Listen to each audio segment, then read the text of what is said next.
フライトジャケット塾開講です。バズリクソンズ亀です。よろしくお願いします。よろしくお願いします。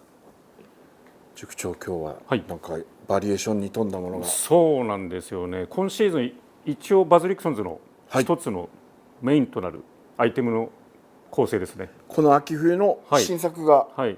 のうちの、いくつかがこう出てきているということですね。はい。去年久しぶりにはい。アメリカへ渡航しまして、はい。はい。で初日にですね、ええとんでもないアイテムと出会ってしまったんです。ほう。それがですね、見ていただけます？ヴィンテージを。はい。はいはい。とんでもないアイテム。とんでもないアイテム。お、そういうことか。はい。はい。これ日本でも馴染み深い舞台でして、背中に刺繍してありますけども、はい。334ファイターボンバースコードロン。FB っていうのはファイターボンバーなんですね。そうなんですよ。はいはいはい。朝鮮戦争の時に、この部隊は韓国、はい、それから日本においては入間基地、はい、千歳、はい、三沢基地に展開してきた部隊なんですね。ほう。だから非常に日本でも馴染みのある部隊。そうですね。はい。しかも千歳って書いてあるのめちゃくちゃ珍しいんですね。スカジャンで。千歳ジャパンって入ってますからね。はい、さらにもう一つ、はい、真ん中にあるのが、F86 セーバー、はい、当時の最新鋭機なんですね。はいはい、当時の着用者が多分飛行機が配備されて、多分自慢げに刺繍を施したスペシャル級な一着なんですね。もう嬉しくなって盛り上がって、はい、オーダーしちゃったわけですね、刺繍を。はいはい、しかも今度フロント、ほうほう。これなんかもすでに馴染み深い、ミリタリー好きな方は本当好きな方がたくさんいらっしゃって、334部隊のスコードロンがこれなんですけど、イーグルスっていう。イーグルスそのままですね。はい、そうなんです。これ名前もチャックさんですね。チャックさんがオリジナルで1着多分作ったものですね、オーダーで。はあ、豪華な。袖なんかもすごいですもんね、刺繍が。で袖にですね、こういう千歳に駐留してた年号、これなんかもスカジャンで年号が袖に入ってるのが非常に珍しいんですね。確かに見たことない。あと竜も普通でしたらそのフロントに竜の顔が向いてるんですけど、背中の方に向いてる見返り竜。あ、そっか。見返り竜っていうんですね。これなんかも非常に珍しくてですね、これをぜひ日本で紹介したくてですね、最初非売品だったんですよ。アメリカのディーラーさんで見つけた時に。でもこれは絶対ミリタリーファン、バズリクソンズファン、皆さん絶対喜んでくれるだろうという熱い思いを伝えてですね、口説きを落として日本に連れて帰りました。ふるさとへ帰ったわけですね。そうなんです。いや、すごいゴージャスですもんね、刺繍が。でリバーシブルで着れて、中はホワイトベースの、カラーに綺麗な刺繍が施してあるジャパンマップ。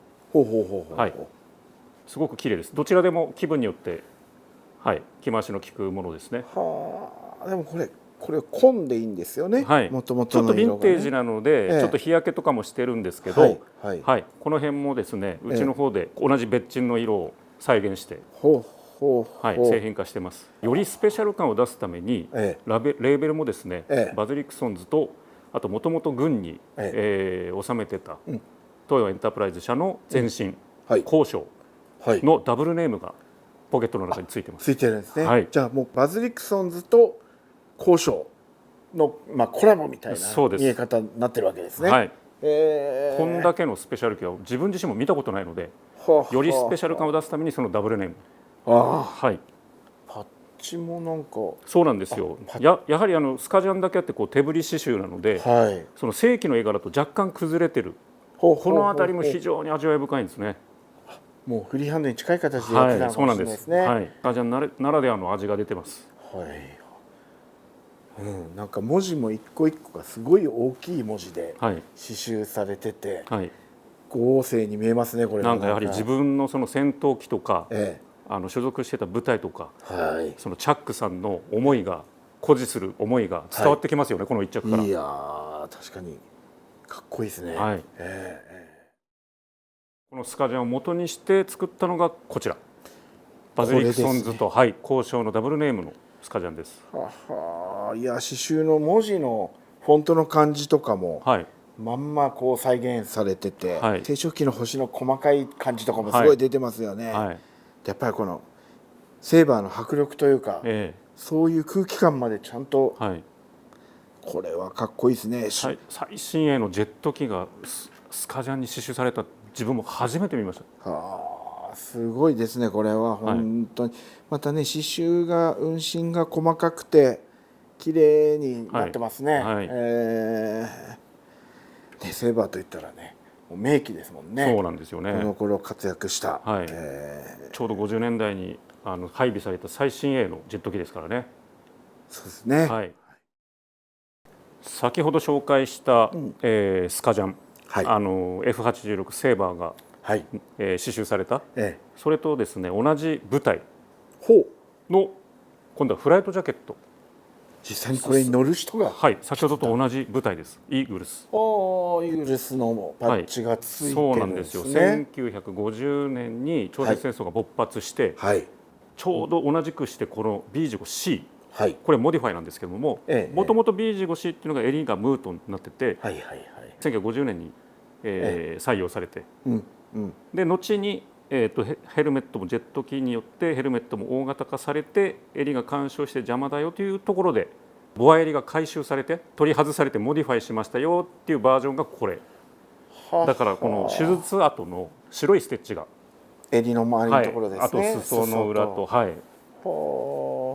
なんですね。そうか、ジェット戦闘機が出てきて、ヘルメットが大きくなって、でこの形になってって、なんか全部つながりますね。全部つながるんです。年代もつながってますし、舞台もつながってますし、同じなんですね、これ。同じ時期。こっちがこれなんですか。これはですね、この飛行体の上に統括しているグループ、この時代は航空団っていうんですけども、第4航空団なんですね。でこのパッチのところにですね、フォースバットファーストって書いてあるんですけど、これ舞台のモットーで、舞台名は4番なんですけど、第4、しかし実力は1番だっていうというなんか粋な文句が歌ってあるんですね。で1番だよっていうことですね。そうなんですよ。でこの舞台っていうのは81年の歴史を誇ってて、この時代はね、敵機を5機以上撃墜したパイロットをエースという称号が与えられるんですけど、数多くのエースが輩出された部隊なんです。このフォースから。だからもう本当に実力通りのスローガンになってます。すごいな。スカジャンがあって、B15C モディファイがあってっていうのが全部ストーリーが、時代がリンクしてて、面白いですね。さすがバズ・リクソンズですね。ありがとうございます。この並びで来るっていうことは、もしやと思ったんですが、関係ありそうですね。これあるんですね、こちら。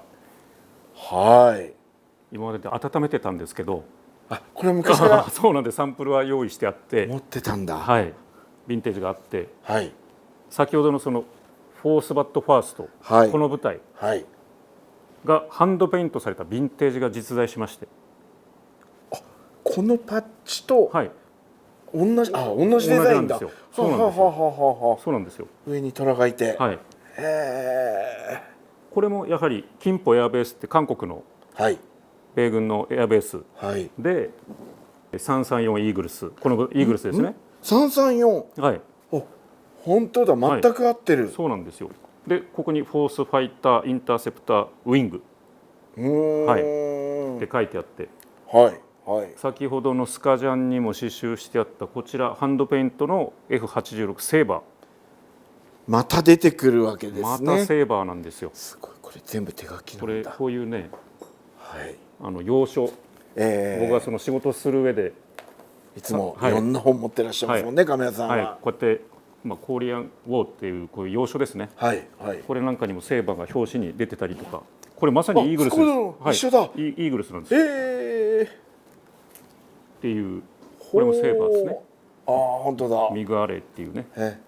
もうジェット機の時代が到来してで朝鮮戦争に即活躍するっていう、一番シンボリックな飛行機だったわけですね。そういう意味では。